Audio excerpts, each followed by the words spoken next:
keep your mic down just a smidgen. We want to see those beautiful faces. Hello, everyone. My name is Kalia. And I'm Nadia. And we are here today with Pastor Barry and Pastor Marty to speak with them about the reopening experience at Sulphur Grove United Methodist Church. So let's get started.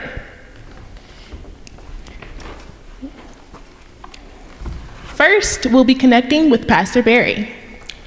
Pastor Barry, when will you plan on resuming service during this pandemic? We plan on resuming our services here at Sulphur Grove at both campuses next Sunday, May the 24th. All of our regularly scheduled services will be held 9:30 at the Y and 8:45 and 10:30 here at Taylorsville. And I know I can speak for Marty on this. We are both anxious to get back together with you. It's been a long time since we've seen you, and we very much desire to be in worship with you in a live setting again. Wow, that sounds fantastic. And that's very soon. I'm excited, but I am a little concerned about my safety and health. So what guidelines will you guys be following from the CDC? Well, you know, we're going to be following the CDC guidelines as best as we can, and your concerns are valid. So the first thing we're going to do, we're going to start at the doors. When you come into service, we'll be taking temperatures, and we'll be using non-contact forehead thermometers. Pretty quick, 1 to 2 seconds, we'll have your temperature, and you'll be able to come in, provided you're not at 100 degrees or higher. Also, we will be taking down the names of each person coming into service. And the reason for that is because if that individual gets sick, we need to be able to help the authorities through the proper tracing for those, you know, whomever they had been in contact with.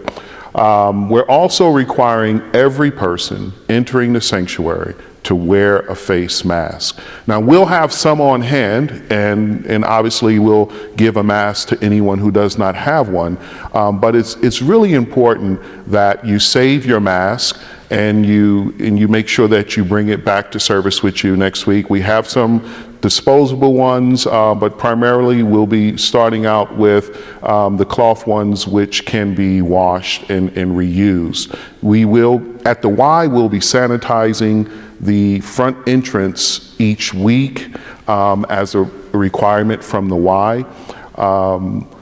And I think that's predominantly the main things we will be doing to ensure that safety. Well, also, the attendants, those that are helping out, will be wearing gloves as well.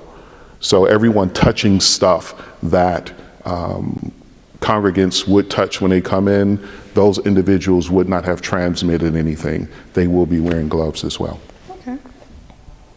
Pastor Barry, what other safety measures are in place to protect everyone's safety? Well, both the Y and Taylorsville campuses will be marked off with 6-foot spacing. At the Y, there will be chairs in groups of 1, 2, 3, 4, and 5. And here at Taylorsville, the pews have been marked with blue tape. And we ask that you sit only where there's blue tape at Taylorsville, and the usher will take you to the number of seats you need at the Y. Ushers will also escort people at both campuses to their seat, that we can help maintain that 6-foot social distancing space for safety. Also, at the end of each service, an usher will dismiss you. So anyway, again, that's to maintain that 6-foot distancing space. We're also asking that you sanitize your hands as you come in the door. As Pastor Marty also said, we're going to take your temperature. I just want to reiterate again, the CDC guidelines is if your temperature is 100 or above, we will ask you to go home. So you may want to check your temperature if you have a thermometer before you come. Even if you don't feel feverish, it's not a bad idea to check. Another thing we will be doing, as Marty mentioned, we will be recording names for possible contact tracing. And again, I want to reiterate what Marty said about masks. There are medical conditions where people cannot wear masks, such as asthma. Anyway, if you fall into one of those categories, or maybe you have claustrophobia, we're going to kindly ask that you stay home to protect everyone. I do want to make sure we don't give you a false sense of security. The cloth masks will not prevent the virus from passing through it. However, there is research that shows that when everyone wears a mask, and what the mask does is catches our own droplet nuclei, and some people they're calling spitters when they speak. Anyway, the cloth mask will catch that. So the mask won't prevent you from getting it, but it'll be more to protect to capture your own droplet nuclei so it doesn't go to others. So if everyone's wearing a mask, there is good scientific evidence that it does make a significant difference. And again, I just want to reiterate, please sit only in the designated areas. The sanctuary here at Taylorsville is only going to accommodate about 80 people, and the Y, I believe, was 84, Marty, is that correct? Exactly. Or somewhere in that range. Exactly. Yeah. We do have contingency plans for overflow, and if necessary, we may look at adding additional service times as well if we have trouble accommodating people. Okay. So, with that being said, with droplets and everything, I'm curious about the hospitality table and the meet and greet. Will we still have those, Pastor Marty? Unfortunately, no. And there's good reason for that. It's impossible for us to maintain the 6 feet distancing guideline if we have a hospitality table and a meet and greet. Also, it's going to be very difficult for some people, and especially children, not to hug and to put hands on persons if you have a meet and greet. And we are, keenly aware that the congregation really looks forward to the meet and greet, connecting with friends and persons they hadn't seen, in this instance, for several weeks.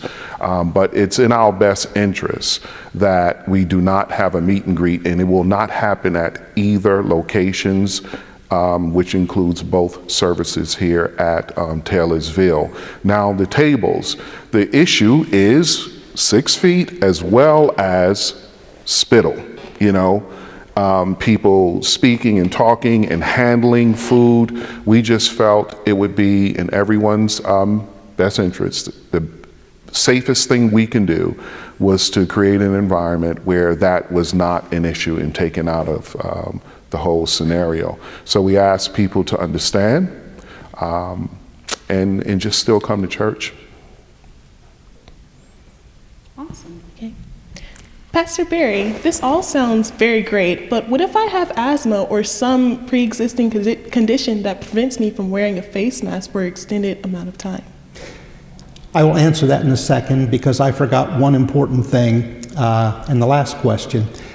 One of the precautions we're also taking is we ask that when the service is over, that you leave each facility immediately. Again, we're a friendly crowd. We love each other and we want to catch up, but that's not the proper thing we can do right now. So when you're dismissed, please leave both the Taylorsville and the Y campuses immediately. And I've already forgot the question. Can you read it again? What if I have asthma or any pre-existing condition that prevents me from attending service? Well, wearing a face mask for extended period of time. Sorry. Yeah. Again, please hear this in the love, in the care for you that Marty and I and the church, in the greater church, has for you. If you are in a high-risk group or a group that cannot wear a mask, please stay home. The last thing we want in all of this is someone to come down with the COVID-19 virus. Yes. So if you are an especially high group, if you have high-risk group, if you have asthma, COPD, any other kind of lung condition that puts you in a very, very, very high-risk group, or you're over 80 years of age, we ask that we will let you decide, but please use wisdom.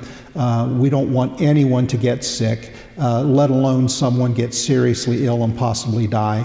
So if you can't wear a mask, or you are a part of a very high-risk group, please stay at home. If you're not sure about your status, I would encourage you to contact your primary care provider, doctor, nurse practitioner, whoever you see, and ask them what you should do. But if you're not sure, please do that. But if you have any kind of lung disease or you're over 80 years of age, I would strongly encourage you to consider staying home for your safety. Thank you. I think that is all the questions that we have for you two. And it sounds like you guys taken measures to really take into account our health and safety. And I look forward to being in service on the 24th. Well, we look forward to seeing you. Amen. We look forward to seeing you too. Be safe. Again, use your best judgment about whether or not to come. Again, I don't want to give us a false sense of security. We cannot make the sanctuary germ-proof. We can take measures to mitigate that, but there is no possible way that we can make this absolutely sterile. So while we're minimizing the risk, just remember there is risk involved. Thank you, and God bless you, and we look forward to seeing you. And I want to thank Nadia and Kalia for being with us today.